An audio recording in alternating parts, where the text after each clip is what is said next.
तकलीफ क्यों है? वो 5 आदमी खड़े हो जाते हैं, हमको भी सीट दो।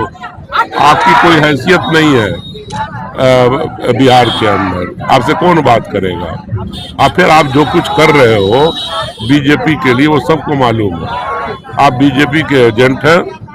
बीजेपी अपने सहूलत के लिए पूरे हिंदुस्तान में आपके उम्मीदवार खड़ा करवाती है सेकुलर जमात को हराने के लिए। ये बिल्कुल ऑब्वियस है, कोई चोरी छुपी बात नहीं है। वो आंध्र तेलंगाना के और हैदराबाद में तो खड़ा करते हैं उम्मीदवार, लेकिन तेलंगाना के अंदर कहीं भी उम्मीदवार नहीं खड़ा करते, क्योंकि उनको अपना जीतना होता है वहां की अपना पॉलिटिकल। लेकिन आप उत्तर प्रदेश भी जाते हैं, बंगाल भी जाते हैं, गुजरात भी पहुंचते हैं, उनको ये नहीं मालूम कि इन एरिया में मुसलमान माइनॉरिटी में उनको उनके दुख तकलीफ को कम करना चाहिए। ये दुख तकलीफ बढ़ाते हैं जाकर के। उनकी दिली ख्वाहिश है कि सेकुलर जमात यहाँ जीते।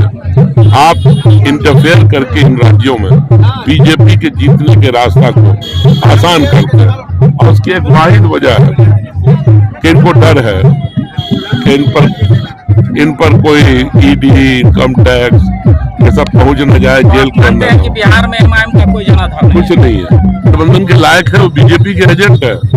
तुम गठबंधन क्यों लेगा? गठबंधन तो लड़ रहा है बीजेपी के खिलाफ। अब जो चुनाव होने वाला है बिहार के अंदर, वो नीतीश कुमार को मुख्यमंत्री बनाने के लिए नहीं हो रहा।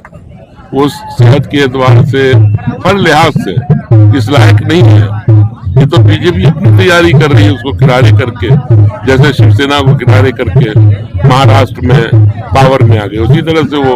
अच्छा, बिहार के अंदर अगर बीजेपी आई तो ये क्या करेगी? वही काम करेगी जो यूपी में कर रही है, महाराष्ट्र, गुजरात और मध्य प्रदेश में माहौल खराब करेगी। तो ये जो एमआईएम है वो तो माहौल खराब करवाने के लक्ष्य से यहाँ लड़ना चाहती है, और ये दिखाना चाहती है कि देखिए हम तो चाह रहे थे कि गठबंधन हो जाए, लेकिन ये कर नहीं रहे, मैं क्या करूं?